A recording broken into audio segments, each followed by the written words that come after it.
This famous restaurant in Ginza is a wholesaler of high-quality Wagyu Japanese beef, also renowned as a meat shop. The restaurant has been offering sukiyaki and other Wagyu beef dishes for more than 50 years.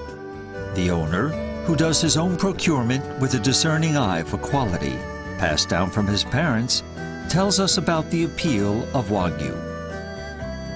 霜降りの綺麗さととろけるような肉質ですよね。美味しさがいっぱい詰まってるような霜降りのお肉が美味しいですね。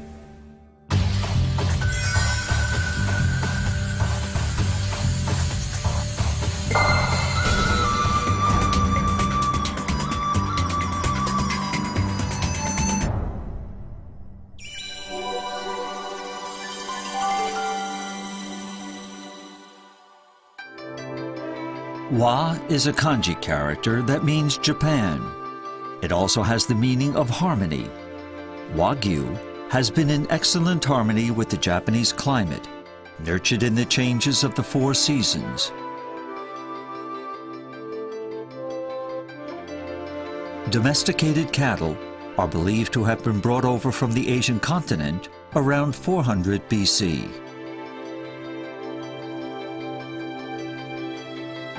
Due to the introduction of Buddhism in the 6th century, prohibition orders were issued repeatedly against eating meat, and the consumption of beef had been officially banned. However, it is said that people had secretly eaten beef. Cattle were continued to be raised, mostly in Western Japan, for the purposes of labor. After the Meiji Restoration in 1868, the ban for meat was lifted, and beef hot pots and sukiyaki began to spread among the general public. Breed improvements were conducted in beef cattle throughout the country, which led to the creation of Japan's prized Wagyu beef.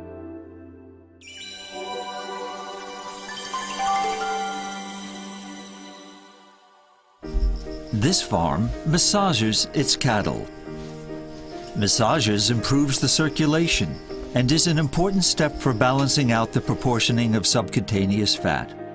Like a member of the family, the cattle are nurtured with tender, loving care, and that is how the finest quality Wagyu beef is made. In Japan, beef cattle production is conducted mainly at breeding farms, which produce calves, and fattening farms where adult cattle are raised to put on more weight. Both types of farms nurture their cattle based on careful planning. At average breeding farms, when calves pass the age of 1 to 2 weeks, they are given digestible concentrated feed in addition to mother's milk.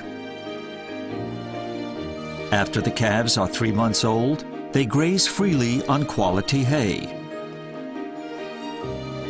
In this way, they develop strong digestion capabilities from an early age, so as to grow good appetites when they enter the fattening period.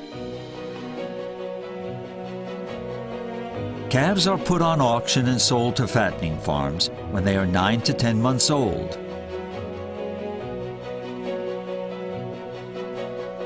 Once the calves are sold to fattening farms, their individual age, health, and appetites are taken into consideration for feeding roughage and concentrated fodder.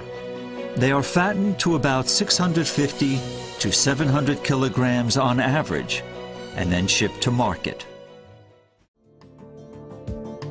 Next, divide the center side into the chuck flap and the chuck eye log. Insert the knife and cut from the bottom side of the rib.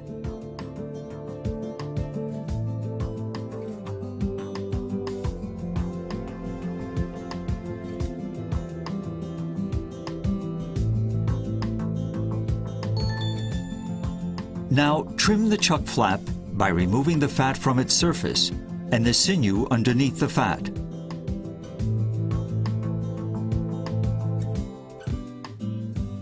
The trimmed chuck flap is then turned into a retail cut, which is used in shabu shabu and Korean barbecue. Trim the chuck eye log from the rib side.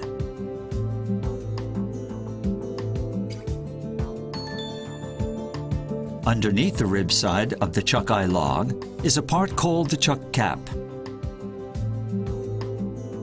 The chuck cap is removed from the rib side of the chuck eye log along the connective tissue. After removing the cap, the rib side of the chuck eye log can be used for steak or Korean barbecue. We will move on to the neck. Remove the silver skin and cartilage from the neck and put it in the slicer. The neck is suited for hot pot and stew.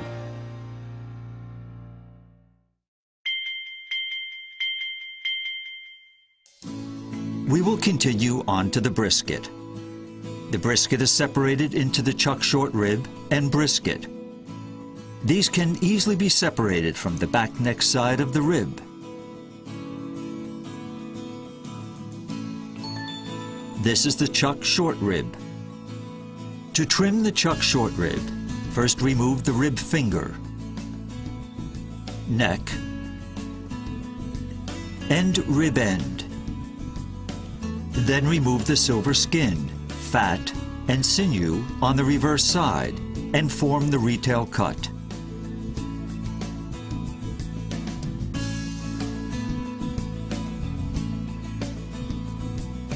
Chuck short rib can be used for Korean barbecue. We will now move on to brisket trimming. First remove the pectoral. Then remove the fat and blood clots to complete the trimming.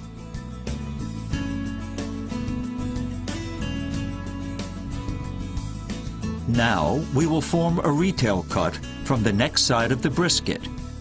Put it in the slicer from the neck side and cut into thin slices. Brisket is suited for stir-frying and stewing.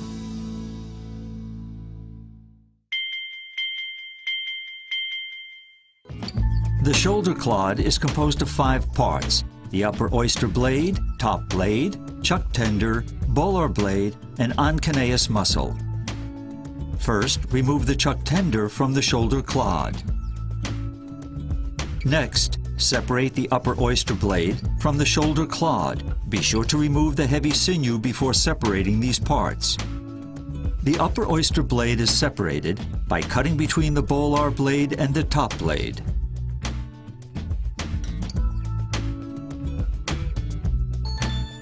This is the upper oyster blade. It is made into a retail cut by removing the central, surface, and inside sinew and blood veins. Before cutting off the top blade from the shoulder clod, the upper limb must be removed. Then cut away the top blade from the shoulder clod. Cut along the sinew right to the bottom.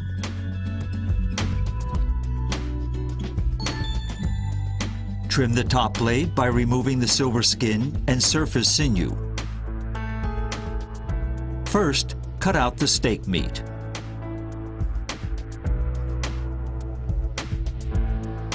Next, divide the top blade into 2 parts along the center sinew.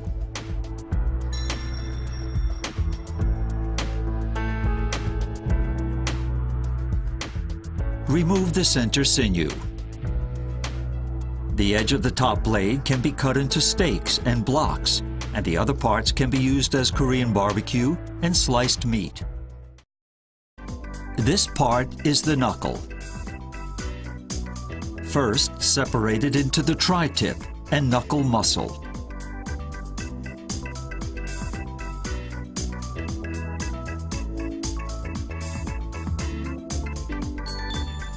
Here is the tri-tip and the knuckle muscle.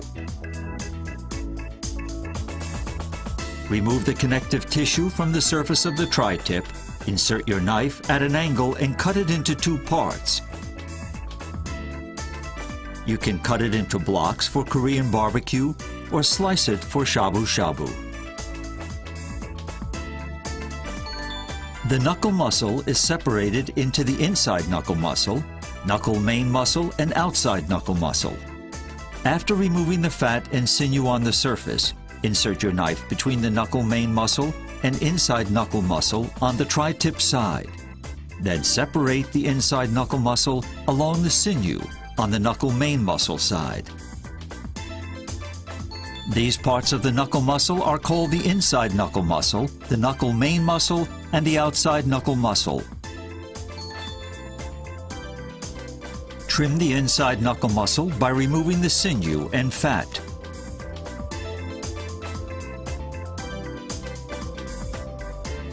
Cut it into blocks for barbecue and diced steak, or you can slice it for use in beef bowl.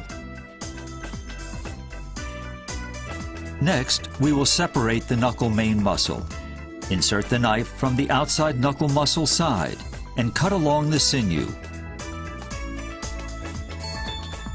To trim the knuckle main muscle, separate it into two along the center sinew. Then remove the center sinew and cut it into blocks for Korean barbecue. You can also cut it into thick blocks for use as steak, or slice it for shabu-shabu. This is the outside knuckle muscle. Turn the outside knuckle muscle into a retail cut by removing the sinew and connective tissue on surface. The portion to the front of the screen is tough, so you have to cut it into slender blocks along the fold. Cut the outside knuckle muscle into slender blocks for use as small steaks and for Korean barbecue. You can also slice it for shabu-shabu and hot pot cooking.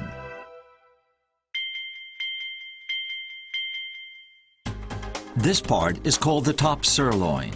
It is divided into the top sirloin cap, sirloin butt, gluteus medius muscle, piriformis muscle or Pope's eye, and the gluteus profundus muscle.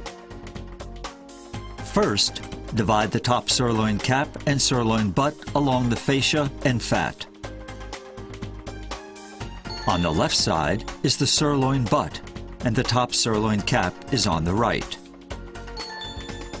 Remove the fat and sinew from the top sirloin cap and cut along the sinew on the bottom round side. The meat quality on the bottom round side is tough and is cut for other types of cooking not mentioned yet.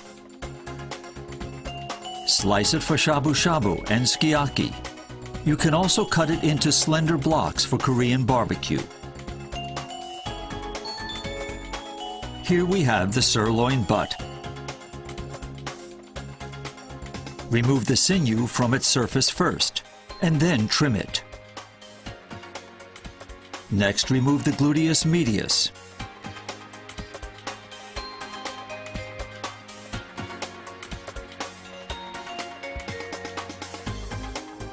Then continue trimming.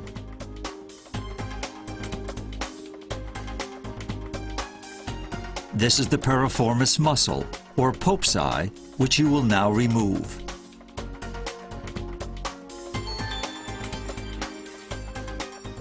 Take away the sinew from its surface.